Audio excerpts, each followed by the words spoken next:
بانی P T I Imran Khan نے jail سے پاکستانی قوم کو یہ پیغام بھیجا ہے کہ وہ حمود الرحمان کمیشن رپورٹ کو پڑھیں، اور جب سے خان صاحب نے یہ پیغام بھیجا ہے پاکستانی قوم کے اندر ایک کیوریاسٹی پیدا ہو گئی کہ آخر اس رپورٹ میں ہے کیا۔ اور اگر خان صاحب کی فین فالوئنگ کو دیکھا جائے تو اس بات سے انکار نہیں کیا جا سکتا کہ پاکستان بلکہ پوری دنیا میں ان کے فالوورز کی تعداد بہت زیادہ ہے۔ اور ناظرین، سے پہلے خان صاحب نے کچھ کتابیں ریکمینڈ کی تھی اور اس کے بعد پھر لوگوں نے ان بکس کو اتنی کثیر تعداد میں پرچیز کیا کہ مارکیٹ میں ان بکس کی شارٹیج ہمیں دیکھنے کو ملی۔ لیکن حمود الرحمان کمیشن کی جو رپورٹ ہے وہ مارکیٹس میں اتنی ایزیلی اویلیبل نہیں ہے، آپ کو انٹرنیٹ پہ کچھ صفحات جو ہے وہ مل جائیں گے۔ آج کی اس ویڈیو میں ہم حمود الرحمان کمیشن رپورٹ کے جو کی پوائنٹس ہیں وہ آپ لوگوں سے شیئر کریں گے، لیکن اس سے پہلے میں یہ بتاتا چلوں کہ اس رپورٹ کے کریڈیبلٹی کے اوپر آلریڈی بہت زیادہ سوالات اٹھے ہوئے ہیں، اور کچھ ناقدین کا تو یہ بھی ماننا ہے کہ اس رپورٹ کے ٹی آرز کو پولیٹیکلی گینز کے لیے بنایا گیا تھا۔ ناظرین، 1971 میں سقوط ڈھاکہ کے بعد صدر پاکستان ذوالفقار علی بھٹو نے ایک کمیشن قائم کیا جس کی سربراہی اس وقت کے chief justice of Pakistan justice Hamood ur Rahman کر رہے تھے، اور اسی وجہ سے اس رپورٹ کو حمود الرحمان کمیشن رپورٹ بھی کہا جاتا ہے۔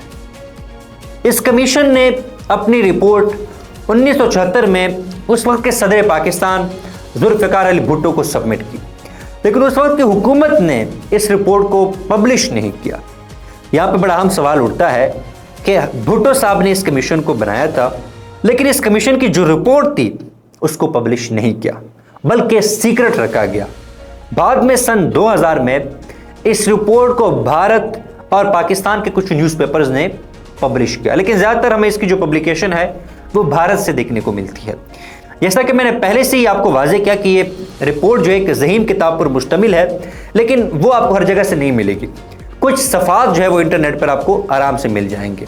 اور ناظرین، اس رپورٹ کے ڈیفرنٹ چیپٹرز ہیں، 4 سے 5 چیپٹرز پر یہ رپورٹ مشتمل ہے۔ اس رپورٹ کا پہلا چیپٹر مورل ایلیگیشن کے نام سے، مورل ایسپیکٹس کے نام سے ہے، جس میں صرف اور صرف پاکستان کی اس وقت کی ملٹری کے پہلوؤں کو اجاگر کیا گیا ہے۔ اس میں خاص طور پر یہ ذکر کیا گیا ہے کہ 1958 کے مارشل لاء سے لے کر 1969 تک پاکستان کی ملٹری ایک پاورفل انسٹیٹیوشن کے طور پر سامنے آئی اور ملک کے تمام اداروں کے اوپر اپنا تسلط اس ادارے نے قائم کر لیا۔ اور رپورٹ میں یہ دعویٰ کیا گیا ہے کہ پاورفل ہونے کے بعد پاکستان کی اس وقت کی ملٹری فائنینشل کرپشن،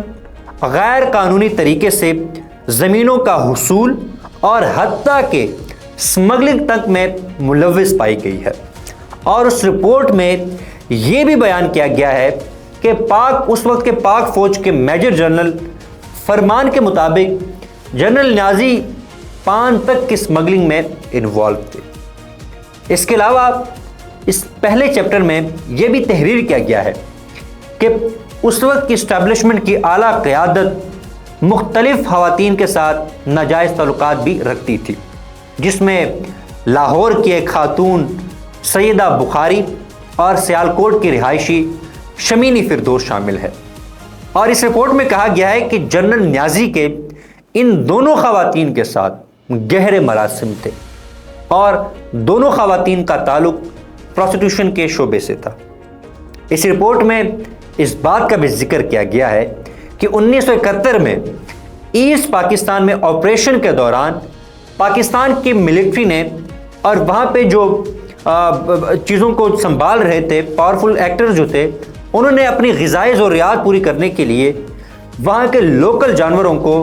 اپنے مقاصد کے لیے استعمال کیا، ان کو ذبح کیا اور پھر وہ اپنے استعمال میں وہ جانور لاتے تھے، اور یہاں تک کہا گیا ہے کہ دکانوں کو بھی لوٹا گیا۔ اس رپورٹ کا دوسرا چیپٹر اس وقت کے اسٹیبلشمنٹ کا ایسٹ پاکستان کے لوگوں کے ساتھ ناروا سلوک تھا۔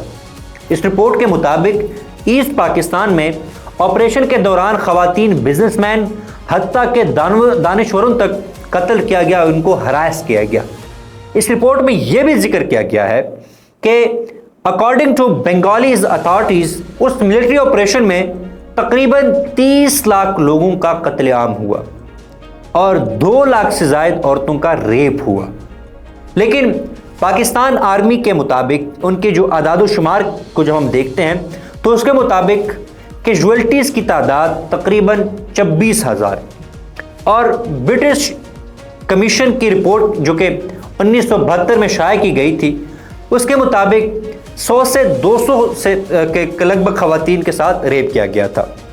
اس رپورٹ کا تیسرا چیپٹر پاکستان آرمی کی پروفیشنل کوتاہیوں اور ان کے خلاف ڈسپلنری ایکشن کے بارے میں ہے، جس میں یہ بتایا گیا ہے کہ چند اس وقت کے آرمی آفیسرز جن میں جنرل نیازی سمیت دیگر شامل تھے ان کے خلاف ڈسپلنری ایکشن لیا جائے، ان کے اوپر چارجز لگائی جائے. اس رپورٹ میں درجنوں کے حساب سے اس وقت کے آرمی آفیسرز کا ذکر کیا گیا ہے کہ وہ اپنی پیشہ ورانہ ذمہ داریوں کو پورا نہیں کر سکے، جن میں lieutenant general Niazi, major general Jamshed, major general Rahim Khan اور میجر جنرل فرمان علی سر فہرست ہے. اور اس رپورٹ میں یہ ریکمینڈ کیا گیا ہے کہ کچھ آفیسرز کو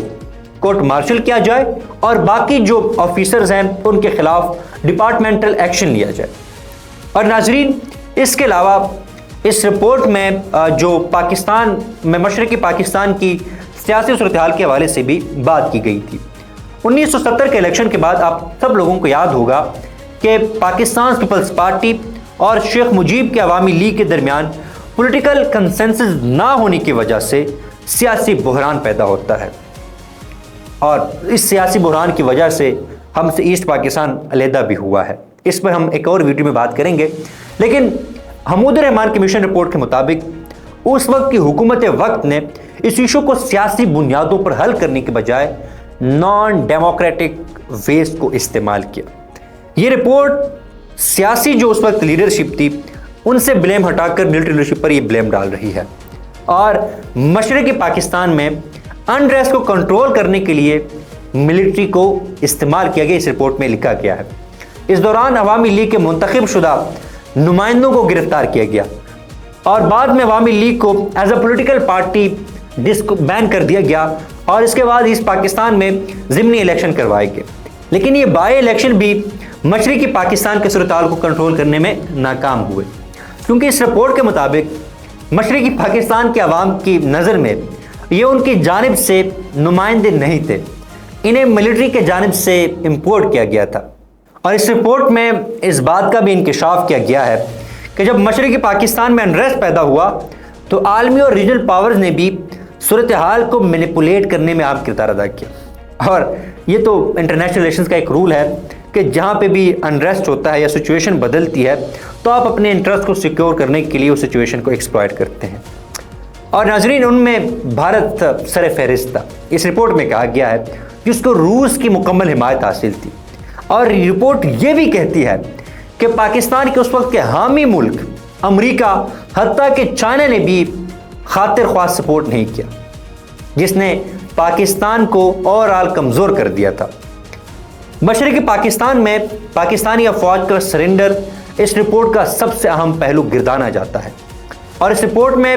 مشرقی پاکستان اور مغربی پاکستان کی اعلیٰ فوجی قیادت کو اس تمام صورتحال کا ذمہ دار ٹھہرایا گیا ہے، جس میں لیک آف پروفیشنلزم اور لیک آف کمیونیکیشن کا بھی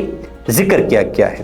کمیشن کی رپورٹ نے اس حصے میں کچھ ریکمنڈیشنز بھی دی ہے، جس میں اس وقت پاکستان آرمی کی ٹریننگ، پروفیشنلزم اور اخلاقیات کو امپروو کرنے پر زور دیا گیا تھا. اور ناظرین،